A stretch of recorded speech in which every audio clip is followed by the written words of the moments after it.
जैन धर्म में वितराग प्रभु ने शरीर किसमें कितने कौन से, अवगाहना किसमें कितनी, जो भगवान ने फरमाया है वो आपको बता रहे हैं। इस वीडियो को आप ध्यानपूर्वक सुने। लघु दंडक का थोकड़ा। इस लघु दंडक में आपको यहाँ पर शरीर और अवगना दो द्वार के बारे में आपको बता रहे हैं। जीवाभिगम सूत्र के प्रथम प्रतिपत्ति में 24 दंडक के जीवों का वर्णन है। उसके आधार पर लघु दंडक का थोकड़ा चलता है, जो उसके दो द्वार हैं, द्वार को ही बता रहे हैं, शरीर और अवगना। प्रथम द्वार है शरीर।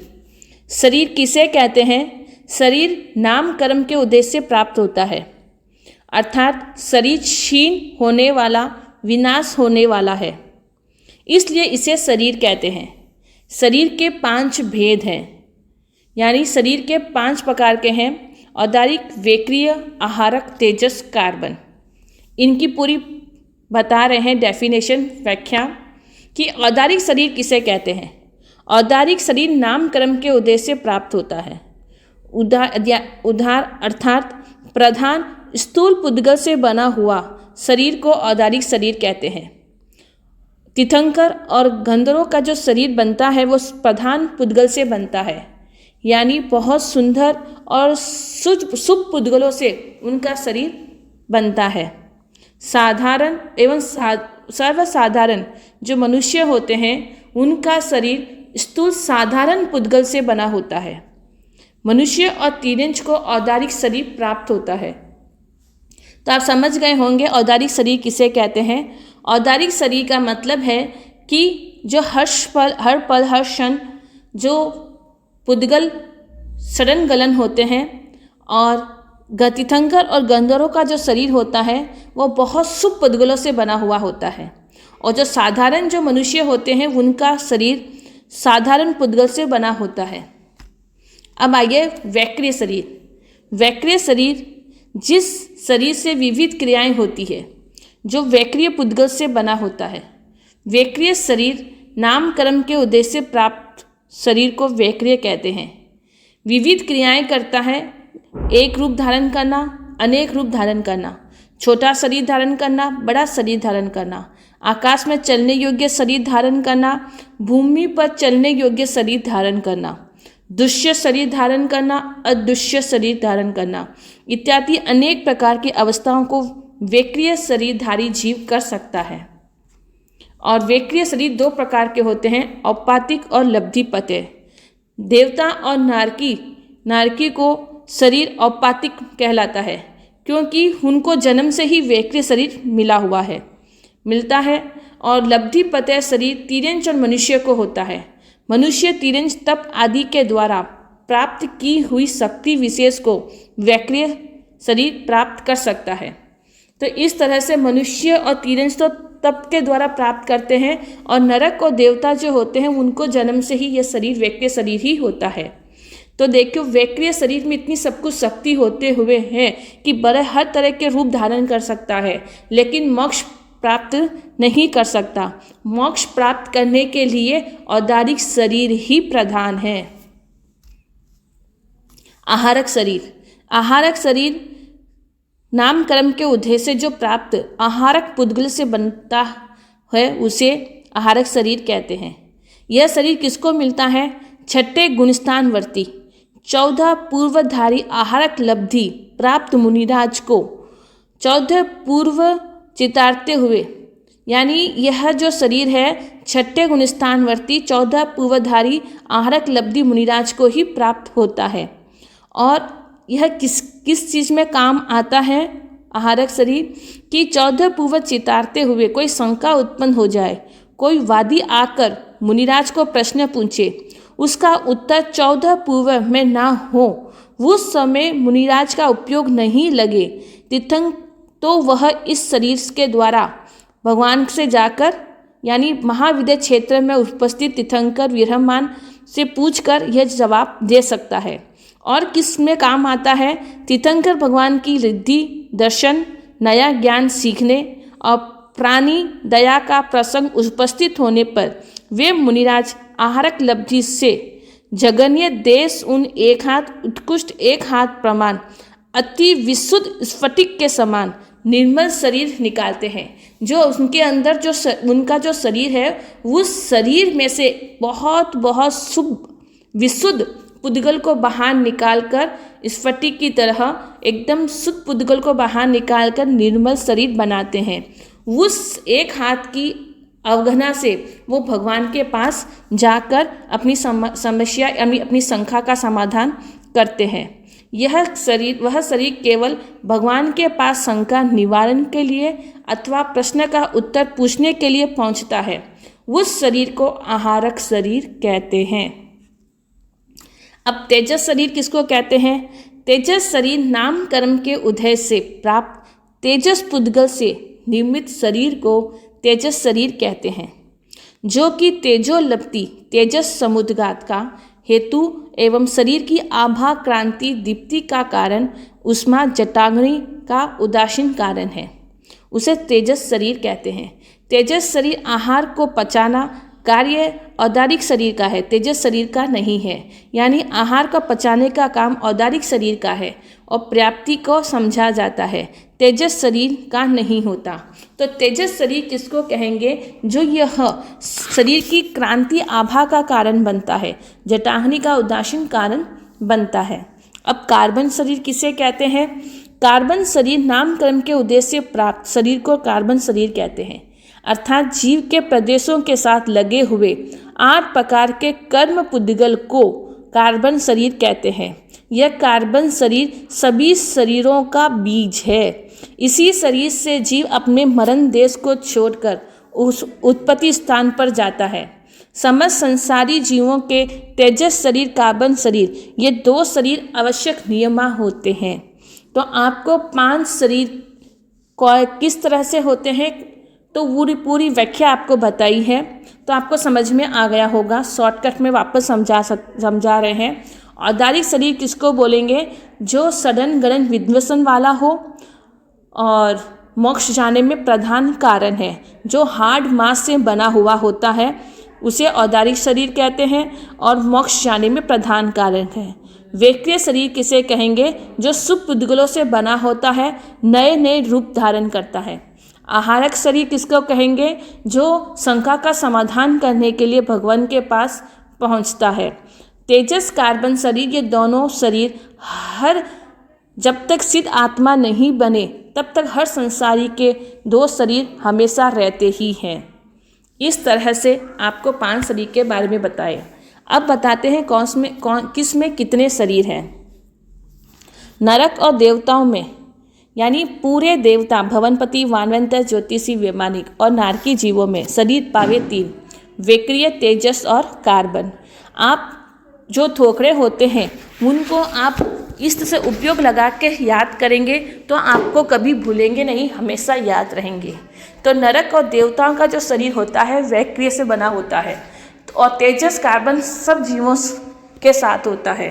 तो इस तरह से वैक्रिय तेजस कार्बन नरक में 3 शरीर होते हैं। 4 स्थावर पृथ्वी अप तेयु वायु और अशनि मनुष्य, 3 विकलेंद्रिय अशनि तियंश पचेंद्रिय और युगलिक मनुष्य, इन सभी में शरीर पावे 3 औदारिक तेजस कार्बन। तो आपको वीडियो देखते देखते ही याद करना है। बराबर समझा रहे हैं। 4 स्थावर, 3 विकलेंद्रिय अशनि मनुष्य, अशनि तियंश पचेंद्रिय और युगलिक। इस तरह से इन सभी के अंदर शरीर पावे 3 औदारिक तेजस और कार्बन। अब आता है वायुकाय।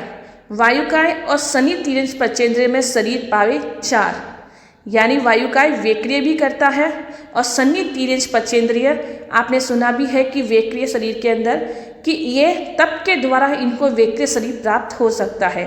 तो इस कारण से इनके अंदर शरीर पावे 4 औदारिक वैक्रिय तेजस और कार्बन। और आहारक जो शरीर है सिर्फ एक मनुष्य में ही पाया जाता है, वो भी कर्म भूमि मनुष्य में। तो कर्म भूमि गर्भज मनुष्य में शरीर पावे 5 ही। और सिद्ध भगवान अशरीरी है, उनके अंदर शरीर नहीं होता। इस तरह से ये पूरा शरीर का द्वार आपको समझ में आ गया होगा। अब आगे चलते हैं अवगहना। अवगहना किसे कहते हैं? जिस जीव का शरीर जितने आकाश प्रदेश को रोके उसे कहते हैं अवगहना। अवगहना का मतलब है शरीर की लंबाई, हाइट किसकी कितनी होती है वो आपको बता रहे हैं। ये चैनल आप इसको सब्सक्राइब जरूर करें। इस चैनल के अंदर हर तरह के थोकड़े जो आसान तरीके से समझाए गए हैं, सब्सक्राइब करेंगे तो सारे थोकड़े आपको मिल जाएंगे।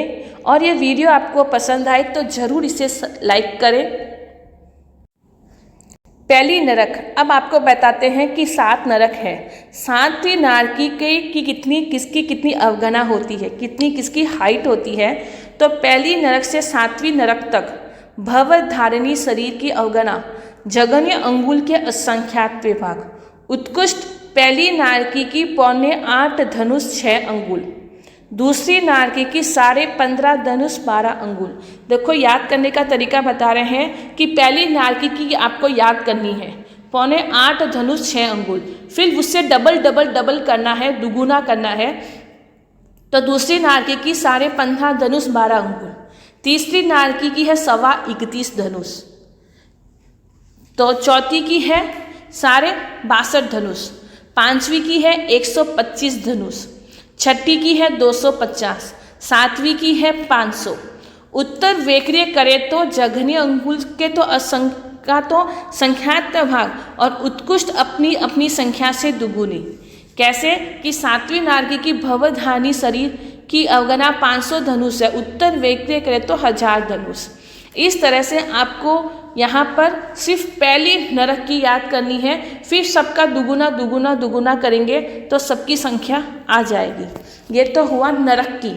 अब आते हैं देवता की अवगणना किसमें कितनी है कि भवनपति, वानवंतर, ज्योतिषी, पहला दूसरा देवलोक की अवगणना, जघन्य अंगुल के संख्यात भाग, उत्कृष्ट 7 हाथ की। इतना आपको याद करना है कि 7 हाथ, फिर आपको माइनस करना है, यानी नरक में तो अवगणना बढ़ती है और देवताओं में अवगणना घटती है। इस बात को आपको ध्यान में रखना है कि 7 हाथ की। फिर तीसरे देवलोक से सवासित विमान तक की जघन्य तो अंगुल के असंख्यात भाग। उत्कृष्ट इस प्रकार है कि तीसरे चौथे की 6 हाथ की, 2 देवलोक लेने हैं, और 5वें छठे की 5 हाथ की, यानी 5वां देवलोक है तो उसकी 5 हाथ की, 7वें 8वें की 4 हाथ की, 9वें से लेके 12वें देवलोक तक की 3 हाथ की, नवग्रह की 2 हाथ की, 5 अनंतर विमान की 1 हाथ की।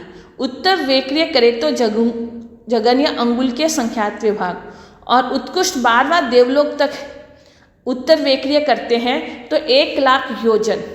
और नवग्रहिक अनंतर विमान वाले देवता वेक्रिय करने की शक्ति तो है, लेकिन वो वेक्रिय नहीं करते हैं। इसलिए यह आपके सामने देवलोक की देवताओं की अवगणना बताई है। शुरुआत 7 हाथ से होती है, घटते घटते 1 हाथ तक आ जाती है। और नारकी जीवों में 8.25 धनुष से शुरू होती है, बढ़ते बढ़ते 500 धनुष तक आ जाती है। इस चीज़ को आपको दिमाग में रखना है। अब आते हैं 5 स्थावर की। तो 5 स्थावर में वनस्पति काय को छोड़कर पुत्रिका, अपका, तेवका, वायुकाय और असनी मनुष्य, इन 5 की अवगणना अंगुल के संख्यात्य भाग है।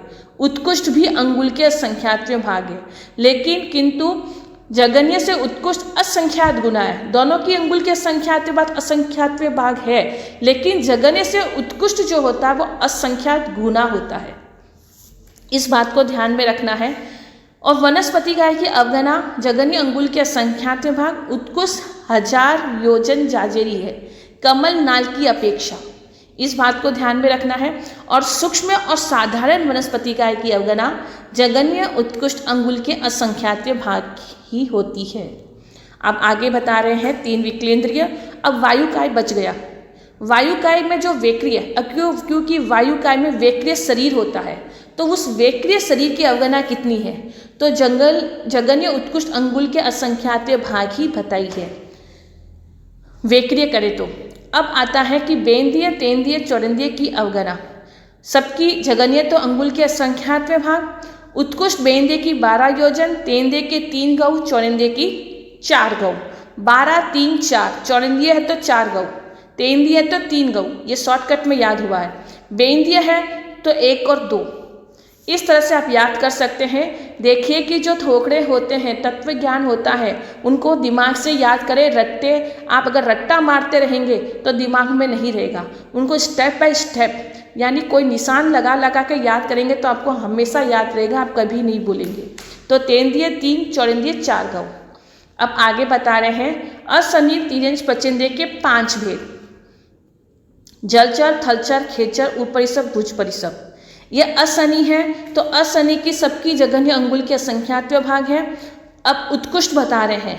जलचर की 1000 योजन, थलचर की प्रत्येक गऊ, खेचर की प्रत्येक धनुष, उर्परिसप की प्रत्येक योजन, भुज परिसप की प्रत्येक धनुष। अब प्रत्यक्व तो जो बताया है वह यहाँ 2 से लेकर 9 तक समझना चाहिए। तो यहाँ पर शॉर्ट फॉर्म है योगाध योध, यानी योजन गाऊ, धनुष योजन धनुष। इस तरह से आप इसे याद कर सकते हैं। अब आता है शनि तिर्यंश पचेंद्रिय। इसके भी 5 भेद हैं। तो जलचर, थलचर, खेचर, उपरिसप, भुज परिसप, इन सब की अवगणना अंगुल के असंख्यात भाग है। उत्कृष्ट क्या है कि उत्कृष्ट जलचर की 1000 योजन, थलचर की 6 गऊ, खेचर की प्रत्यक्व धनुष और उर्परिसप की 1000 योजन और भुज परिसप की प्रत्यक्व गऊ।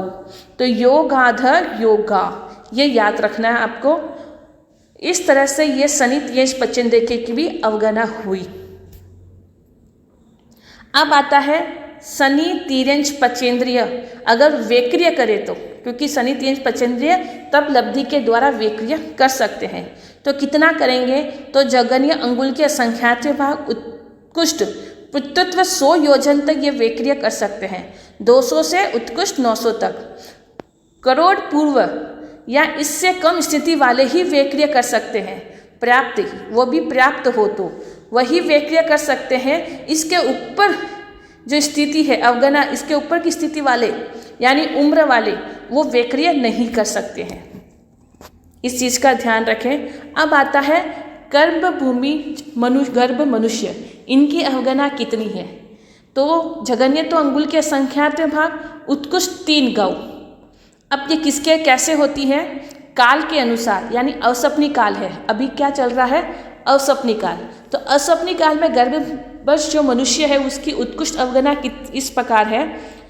पहला आर्य के प्रारंभ में 3 गऊ, पहला आरा पूर्ण हुआ, दूसरा आर्य के प्रारंभ में 2 गऊ, दूसरा पूर्ण हुआ, तीसरा आर्य के प्रारंभ में 1 गऊ, तीसरा पूरा हुआ, चौथा के प्रारंभ में 500 धनुष, चौथा उतरा और 5वां लगा तो 7 हाथ, 5वां उतरा, छठा लगा 2 हाथ और छठा आरा के उतरते 1 हाथ। इस तरह से आपको याद करना है 3, 2, 1, 500 धनुष, 7 हाथ, 2 हाथ और 1 हाथ। इस तरह से ये गर्भ मनुष्य की है। और अभी हमारे 5वां आरा लगा तब 7 हाथ थी। अब 5वां आरा उतरेगा और छठा आरा लगेगा तब 2 हाथ की अवगणना रह जाएगी। यह उत्कृष्ट अवगणना है। जघन्य अवगणना उत्पत्ति के समय सभी जीवों की अंगुल के संख्यात भाग ही होती है। इस बात को आप दिमाग में बैठा सकते हैं। चाहे तिर्यंश हो, मनुष्य हो, कोई भी हो, तिर्यंश हो, तो सबकी अंगुल के संख्यात भाग ही अवगणना होती है। जन्म के समय, उत्पत्ति के समय, पहले से लेकर तीसरे आर्य तक के युगलिक की जघन्य अवगणना जो होती है वह उत्कृष्ट से 1.5 गुनी कम होती है, यानी कुछ कम होती है। उत्कृष्ट अवगणना पूरी होती है। उत्सपनी काल की अवगणना का क्रम इससे उल्टा। मनुष्य वेक्रिय शरीर करे तो अवगणना जघन्य अंगुल के संख्यात भाग उत्कृष्ट 1 लाख योजन की है। अगर जो मनुष्य जो होता है अगर वह वेक्रिय करे तो 1 लाख योजन तक वो वेक्रिय कर सकता है। और जो असपनी काल की जो अवगणना बताई है वो उत्सपनी काल में उसका ठीक उल्टा समझना चाहिए। इस तरह से आपको पूरा वर्णन बताया है। अब आते हैं युगलिक की अवगणना जो 30 अकर्म भूमि है। ये तो आपको 15 कर्म भूमि गर्भज मनुष्य की बताई। अब 30 अकर्म भूमि की बता रहे हैं कि हेमवत हिरण्यवत में 1 गऊ, हरिवास रम्यवास में ये युगलिक में 2 गऊ, देवकुरु उत्तर कुरु में 3 गऊ और अंतरद्वीप यानी जो 56 अंतरद्वीप है उनकी युगलिक की अवगणना 800 धनुष की। और महाविदेह क्षेत्र में जो रहते हैं मनुष्य कर्म भूमि के, उनकी है 500 धनुष की। इसमें जगन्य देशूनी है, उत्कृष्ट परिपूर्ण होती है। जन्म की अपेक्षा तो जगन्य अंगुल के संख्यात विभाग ही है। तो आप यहाँ पे नोट कर सकते हैं, चाहे मनुष्य हो, चाहे तिर्यंच हो, चाहे युगलिक हो, सबकी जगन्य अवगणा अंगुल के असंख्यात्वे भाग है। अब यह आपको अवगणना के बारे में बता दिया। अब सिद्ध भगवान की अवगणना आत्म प्रदेशों की अवगणना होती है। सिद्ध भगवान का शरीर तो रहता नहीं है क्योंकि वो अशरीरी है, लेकिन जो उनके आत्मा के जो प्रदेश हैं वो तो रोके हुए हैं। तो वहाँ पर सिद्धालय में सिद्ध भगवान की अवगणना कितनी होती है, आत्मा प्रदेश कितने जगह ठहरे होते हैं। तो जगन्य 1 हाथ 8 अंगुल, मध्यम 4 हाथ 16 अंगुल, उत्कृष्ट 333 धनुष 32 अंगुल। तो देखिए जगन्य, मध्यम, उत्कृष्ट। तो देखिए यहाँ पर आपको ये पूरा वर्णन बताया है। कभी आगे की वीडियो में बताएंगे कि 1 हाथ 8 अंगुल, 4 हाथ 16 अंगुल, 333 धनुष 32 अंगुल कैसे होता है। क्योंकि यहाँ पर अगर 500 धनुष वाला अगर सिद्ध गति को प्राप्त हुआ है तो वहाँ पर उसका 1/4 भाग ऊपर रहता है, 333 धनुष। 7 हाथ वाला यहाँ पर अगर सिद्ध हुआ है तो वहाँ पर 4 हाथ की अवगणना रहती है, और यहाँ पर 2 हाथ का हुआ है तो वहाँ पर 1 हाथ की 8 अंगुल की रहती है। इस तरह से इसमें अंदर बताया गया है। अब इस तरह से यह आपको शरीर और अवगणना का 2 द्वार पूरे डिटेल से समझाया है। और अगर आपको और डाउट हो तो इस वीडियो के डिस्क्रिप्शन के अंदर पूरा लिखा हुआ है, उसको भी आप आराम से पढ़ सकते हैं।